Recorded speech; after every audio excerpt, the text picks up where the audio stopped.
All right. Here we go. Good morning, everybody. This is the All About Nothing podcast kind of daily show. I am Barrett Gruber, host of the All About Nothing podcast with Zach King. You can find me on social media at Barrett Gruber. Joined with me, Mr. Bill Kimler, host of Black, White, and Blue in the South with Dr. Jamil Brooks. You can follow him at politicalbillsc.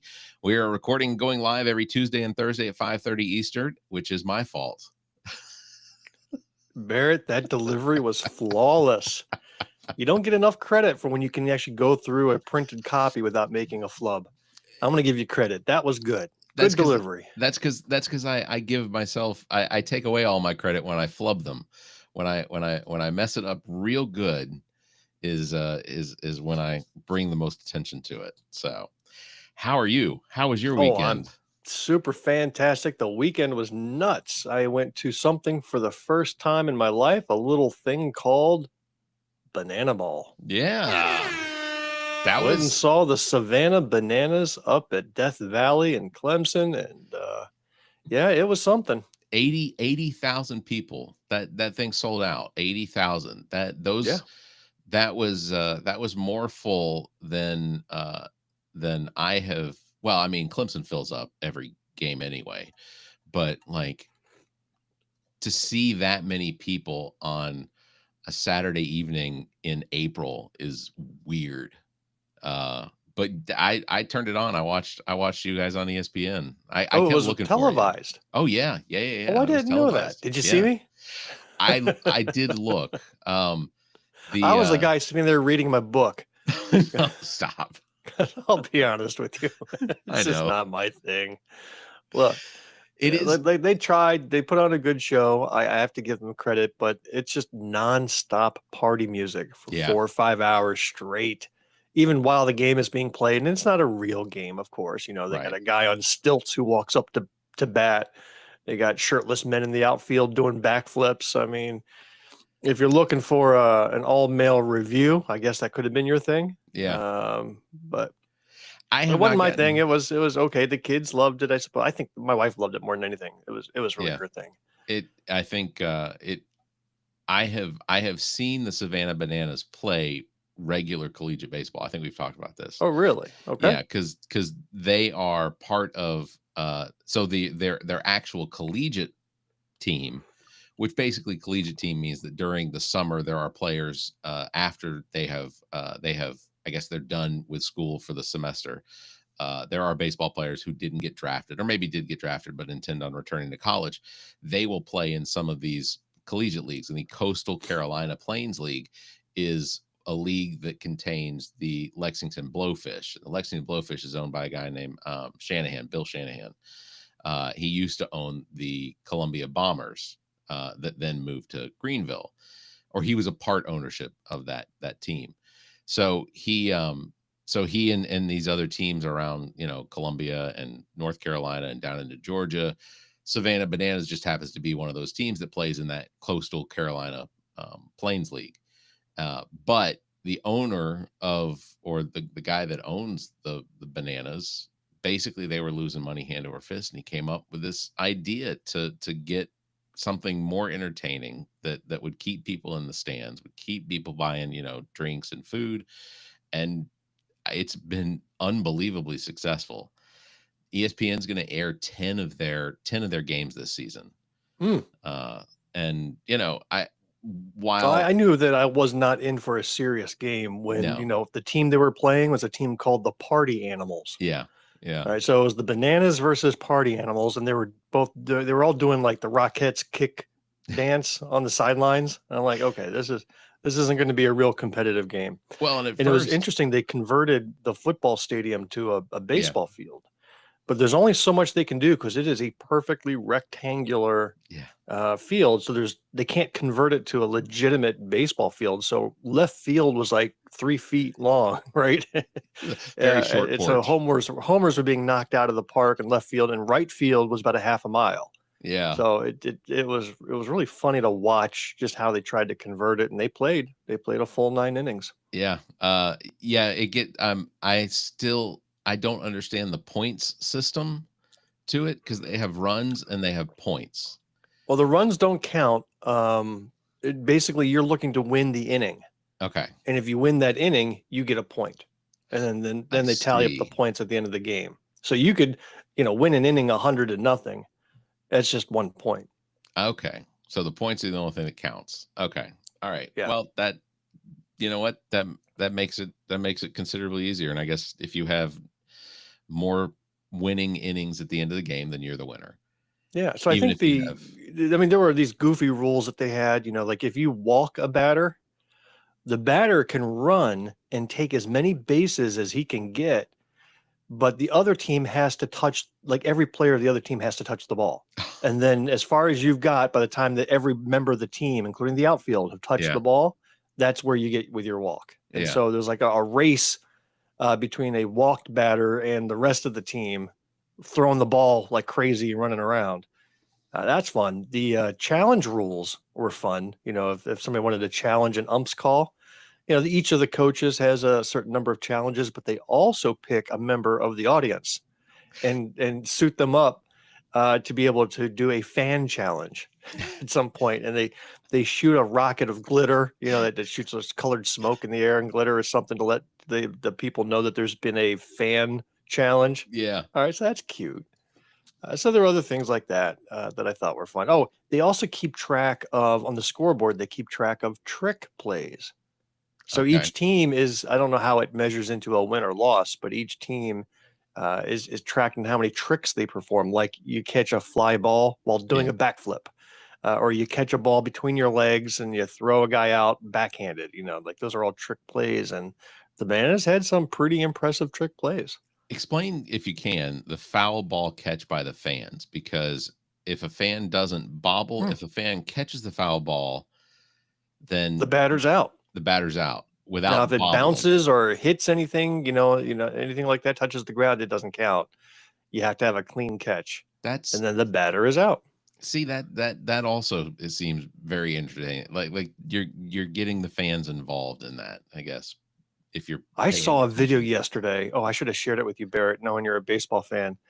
The most amazing athletic achievement I've ever seen. It was a guy in the stands. It was a dad. He was holding his infant kid, maybe 12, 14 months old, in his arm, and a beer in his other arm. And then they showed it in slow motion. A ball comes flying into the stands right at him.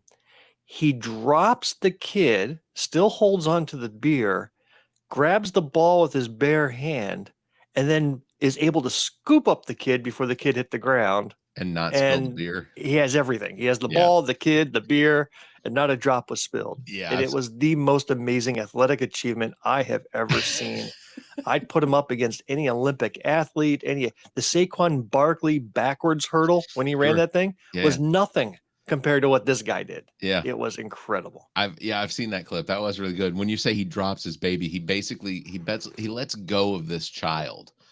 And in that split, he let go of them in that split second, had the agility to catch the ball, readjust, and grab the child before the child has even dropped like inches. Like it's all very, very fast, and didn't drop any beer. You want to know how a real life Spider-Man gets revealed, by accident. Like this guy needs to be tested as a mutant, because this is not the kind of thing any human has that capability of calculating. It was amazing. Yeah. Well, I hope that one day I get to see the Savannah Bananas. I am in the lottery for tickets, so my day may eventually come. Yeah, we got my wife got 6 tickets through work. She paid the nominal fee. It was like $40 a ticket, and it was good seats too. We were right there at the 50-yard line, which would have been awesome for football. Yeah. And first level, we weren't ground level, but we were the next level up, so we weren't up in the nosebleed seats. So it was really good seats. Yeah. 2 of the seats we couldn't fill, so she sold them on StubHub and got triple the price that she paid. Wow. That's fantastic. And they were snatched up within a half hour. I mean, they were snatched fantastic. up the night before. They are in demand. Yeah. Yeah, absolutely. I was going to mention that tomorrow, April 30th, is the last day to nominate podcasts or anything for the Best of Columbia. Best Local Podcast is what the All About Nothing podcast is up for. I'm going to assume that people did take you at your word and wanted to nominate Black, White, and Blue in the South. So we we will find out in a few weeks who all got nominated. But tomorrow, April 30th, is the last push for that. So I've been watching the numbers. We are running away with it. I'm sorry to say. that's fantastic. I would love that. If we blocked out, if between yours and mine and maybe, I don't know, any of the other potential podcasts that are not part of a cult, it'd be really nice to block out some of the other podcasts. Agreed. Agreed. You know what else tomorrow is? April 30th. What is it? It is the last day to file your taxes in the state of South Carolina. Is it? Is it? Yes, we got a 15-day extension because of the hurricane back in September. So they'll, I don't know what that has to do with filing taxes, but we did get, as a state, extensions on federal and state taxes. So you have until tomorrow to file them taxes. Now, your refund's probably not going to come for another 2 years because they don't have an IRS department anymore. I don't even know who's looking at these things, to be quite honest with you. If there's a time not to pay taxes, I think now's the time because there's no IRS. I'm still dumbfounded by the fact that we still have actual IRS agents that have to scrutinize what it is that is filed. Like this to me, day and time technology, this should completely be automated. We shouldn't even have to file taxes anymore. Our employers. Well, no, think about it. Think about the practicalities. You still have to, contribute your charitable donations, your deductibles. There are things the IRS can't know, but that would impact what you owe or what you receive back from the government. We could do all that online. We don't have to. Okay. So that's true. So you still have to file online. Like I still need to go online to report. Yeah. These things. Tuition and other aspects. But the Biden administration, I think, tried to implement a file for free. Online. Like that to me makes sense. The government's requiring me to file taxes, and they're now providing a service where you can do so online. Yeah, gone now. I'm sorry. The Trump administration has attempted or is in the process of getting rid of that. This is the last year that'll be in effect because for whatever reason, he does not want you to file your taxes, or make it easy. Well, I think we know the reason. Yeah. Because one of his best friends is the guy that is the CEO of Intuit, which owns TurboTax. Right. And whether it's TurboTax or H&R Block or TaxSlayer or any of these other companies, which I'm not going to give dings for because it feels gross. But because those are huge donors to his campaign, doing away with the federal free tax filing was absolutely a mission as a favor to his friends. So I attempted, I don't know, over the course of 6 or 7 hours trying to file through the IRS's free tax filing this year and could not get it processed. Oh, wow. The system was too slow. It found there were errors that were not related to my input of my tax information. That were kept coming back. So I had to eventually go with TurboTax. I mean, I could have written it all out and mailed it in, but there's a sense of security doing it online where even the free tax filing software would tell you if something didn't add up. If something seemed incorrect, it would tell you ahead. And that will be gone after this year until potentially we have, it's still out there in the system. It's still, I mean, turning it off is basically just taking away someone's ability to access it. So hopefully in the future, that will be something that comes back. And it's a certain group of people that would use it. It's not the wealthy who have accountants. Correct. It's the regular folk that need a simple system to file their taxes that this administration is removing.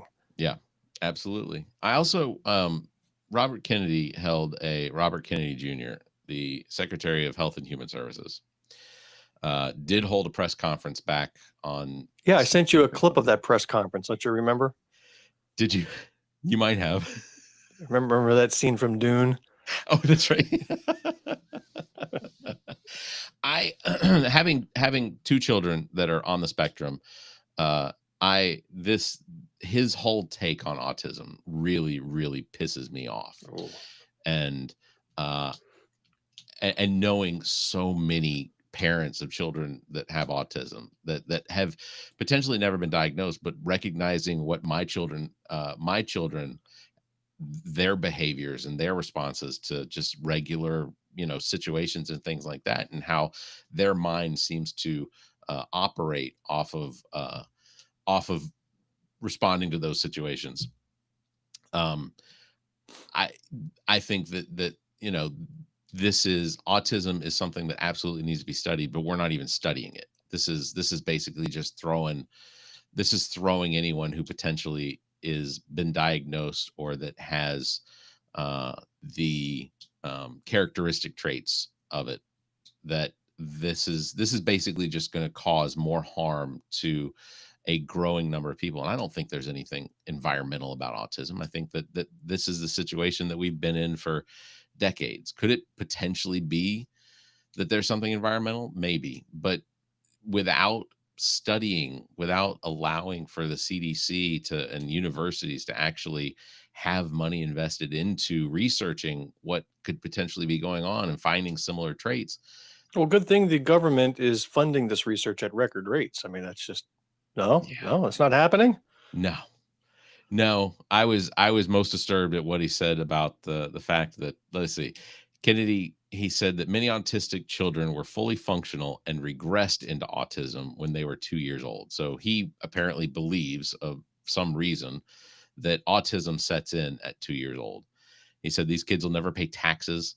They'll never hold a job. They'll never play baseball. They'll never write a poem. They'll never go out on a date. Many of them will never use a toilet unassisted. Uh, that to me is extremely frustrating, to generalize and basically just demoralize what is, again, a growing population of people, as we are beginning to recognize. I don't think there's any difference in the number of people that are autistic. I think this is just it's being brought more attention to it because the diagnosis of it is getting better. The ability to test children and adults. I work with several people that I recognize as being autistic and ADHD. Have they ever been tested? Probably not, because they're as old as I am, or maybe a few years older. And this is the kind of harm that an administration that has no, I'm clicking my pen, sorry, has absolutely no intelligence. There's no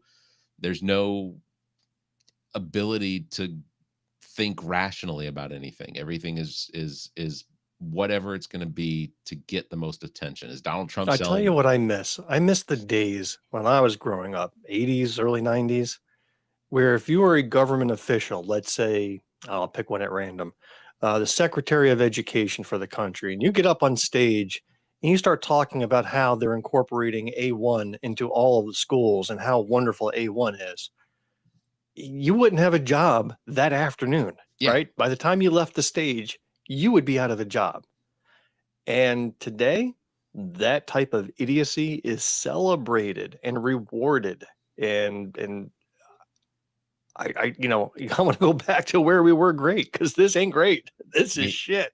we have a Secretary of Defense that now has, on at least two occasions, maybe it was under the same scenario, it was under the same situation, but in two different private chats on a non-government authorized phone, which means that he had his government phone, and then he had his personal phone, that both had Signal installed on them, and he had basically the same information he was publishing to two different chat groups on two different devices. And when something like that happens, which is absolutely, that should be recognized as a leak. Like, he wants to find out who the leaker. It's him. The call is coming from inside the fucking house. But and then he will, like, he has an entire team that basically just gets him off for what it is that he's done. He disclosed security information over these group chats. One of these group chats included his wife, who I don't know what he did in his past to now require that his wife is able to monitor his Signal chats. But I have thoughts. Um, but it also included that, his brother, his personal lawyer, And then on the other side, a bunch of on his work phone in another signal chat is a bunch of people that potentially should have been involved, but it would have been done like in a secured room. Like they wouldn't have discussed it outside of the room. Didn't they pick up 2 Russian spies recently and discovered those Russians had Pete Hegseth's Yes. personal cell number in their Personal cell phones? number. Yep. And I thought, what's the big deal? I mean, I've got his personal cell phone number. I thought everybody did. Hegseth's number is kind of out there. It's common. It's like Yeah. 8679305 now. It's that popular. So I'm like, what's the big deal? So I think they're just making a lot out of nothing. It's just it's unbelievable to me the level, and I don't think Pete Hegseth or RFK Jr. or a Caroline Leavitt, who basically acknowledged yesterday that the White House will certainly go after Supreme Court justices if the Department of Justice considers what the Supreme Court is doing as illegal in the eyes of the administration. So let me ask you this question. Have you considered going to one of those 50-51 protests? Yes. Yeah. So you've considered it. I have you considered think there's a chance that you'll actually make it out there with a sign in hand and walk with the crowd? I don't know that I'll have a sign in hand, but I've considered going. I know that I think May 1st. I think your sign would say, nominate All About Nothing for best pod in Columbia. And you'd walk up and down the street with that. That's fair. Yeah, so you're just a shill for some reason. Yeah. No, I have considered it. I have several friends that have attended. Sarah Jane Byers, who does the diatribe once a month here on the podcast. She has attended several of them and she has invited me to come do them, to come with her. And I believe that May 1st is the next one here in Columbia. I think the next one across the country, but like I've seen the size of the crowds. They seem to be getting larger, and it's happening in more and more cities, not just the capitals. I don't know what outcome it's going to have except to enrage Trump. I mean, his poll numbers, we've dipped into the 30s as far as approval go. And all of this, I think, only pushes him to become more angry. And when he's angry, he reacts. Now, his reactions a lot of the time just come off as unintelligible gobbledygook off of his true social posts. But he's got the power of Vivek. Is it no, not Vivek? Kash Patel of the FBI, who is. I'm a shill. I mean, he's a shill. He is. He will literally do anything that Donald Trump tasks him with. It's the whole group. It's the whole, from Pam Bondi to the entire Justice Department. It is an absolute. It's surreal. It's absolutely surreal. Yeah. To see the bold-faced lies, to see the bending and the twisting. I got into a bizarre online debate with somebody yesterday. In a local community group, somebody posted a poster, and this poster was just hurts the eyes. I mean, it was 100 images, lots of colors, 50 different fonts, all different colors. It was somebody who had discovered Canva for the first time and decided, throw everything on the screen. But it was the headline was Memorial Day celebration this weekend in Abbeville. And Abbeville, by the way, was at the birthplace of the Civil War, right? Yeah. Or was it it was the birthplace of the Civil War. And on a location called Succession Hill, they were holding a Memorial Day for the Southern, military. But all the pictures, every last one of them, were Confederate flags and people, cosplaying as the secessionist army, the Confederate Army. And then in small print at the bottom, it said to acknowledge or to memorialize, Confederate Memorial Day, which is on May 9th here in South Carolina. Yeah. We actually have a Confederate Memorial Day. Yeah. But the top headline didn't say Confederate Memorial Day. It said Memorial Day. And the debate was, you can't have Memorial Day for Confederate soldiers. By definition, Memorial Day is to remember U.S. soldiers. Yeah. But once you've succeeded from the U.S., you are no longer a U.S. soldier. And this lady just kept saying, well, it wasn't about slavery. Like, she would bring slavery up, right? It wasn't about slavery, even though the very first line of South Carolina's Declaration of Succession said it was, the Union was infringing on their rights to slavery. It said it right there in the first sentence.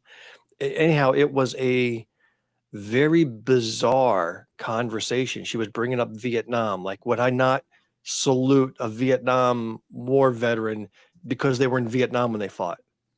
I go, well, it's easy. They're a U.S. soldier. They are a member of the United States military. Of course I would salute them. What I wouldn't salute was the North Vietnamese soldier. Right. And that's exactly what the Confederate soldier was. They were a soldier for a different country. So you want to bill it, headline it as Confederate Memorial Day celebration? Fine. You're right to do so. I still think it sucks, but you're right to do so. But you don't bill it as Memorial Day to recognize American soldiers. Yeah. That's not what you do. Yeah.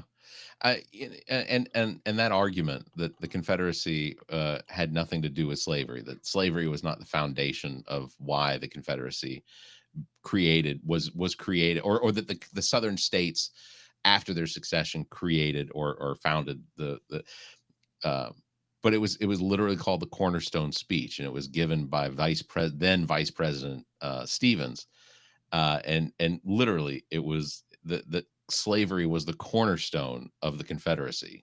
And then what? That's a historical fact. Those are his It really words. was. Just like, without the slavery, what did the economy have? Nothing. Very little. Yeah.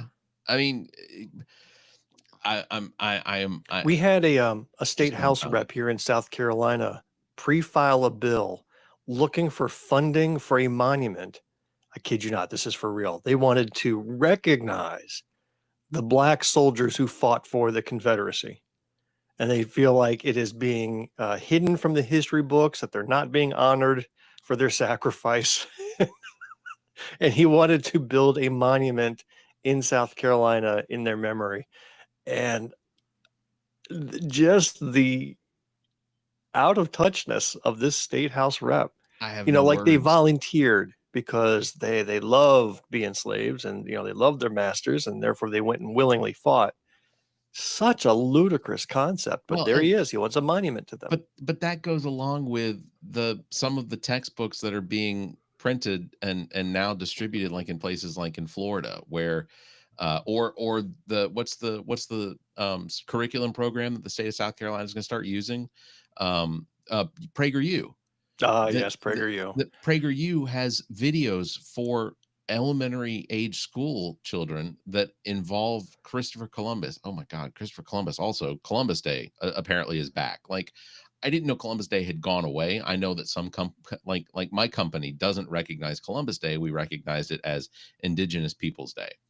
And now the administration, and I digress, but the administration, Donald Trump's administration, says that it's only Columbus Day. You can't recognize it as anything else. It's only Columbus Day. It's like, all right, so anyway, okay. But PragerU is is the curriculum program that the South Carolina has now signed up for, as far as curriculum for K through 12 as part of their curriculum. And one of the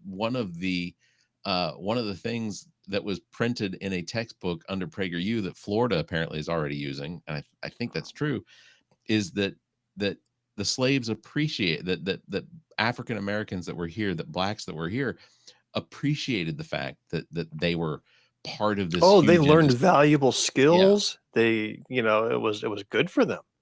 Yeah, absolutely. Great textbook. I'm dumbfounded. Like, I get that history is written by the victors. No, history is being written by the idiots now. Yeah. I mean, that's what we have. That's where we're at. Like, I'm fearful. I genuinely do have, I mean, my children are homeschooled. I am thankful that there is still access to a lot of the actual history events that occurred, but I fear that, not maybe in my children's lifetime, but in the potential future, that even access to the factual information is going to erode, and we're going to wind up in. Well, they're already pulling exhibits out of the Smithsonian African American History Museum.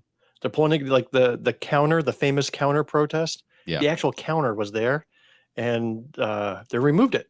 It's like then now they're taking down true monumental moments of American history because it smacks of, in their words, DEI, and they don't want any part of it. So, there's a reason why this administration, after 100 days, has received the lowest approval rating in the history of presidencies, which means that now his supporters are turning against him. So despite the loud support that he may still be getting from the extremists, the majority of Americans overwhelmingly are turning against. And what I want you to do is pay attention to your congressman, pay attention to your senator, pay attention to your local reps who still voice support for this administration, and then use that against them, because they will all hang together when this whole thing collapses. You've got some people are predicting in 2 weeks we're going to start to see shortages of goods throughout the country because the ports are empty. The ports that are usually packed with goods coming into this country that hit the Walmarts and the Targets and the Costcos, the ports are empty. There are no cargo ships, and a cargo ship is huge. It's one of the biggest man-made things you could ever see. They're empty. Nothing's coming in. So we are going to start to see it, and good luck if you've got a birthday or a party or something and you just want to go get some balloons. You're out of luck, right? Because we are going to see these shortages. It's going to collapse. I think they said, what I saw was that the last day on the West Coast for any of the cargo ships that are en route is tomorrow. April 30th will be the last day that the last cargo ship will arrive.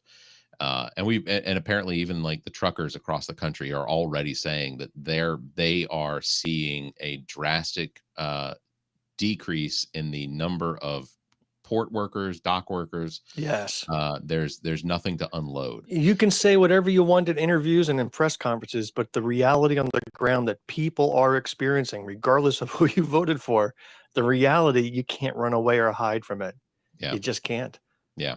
So, well, it's going to be an interesting summer. We saw, with COVID, how quickly things can fall apart. When the world shut down literally within a month or two during the COVID pandemic, it took 4 years to bring it back.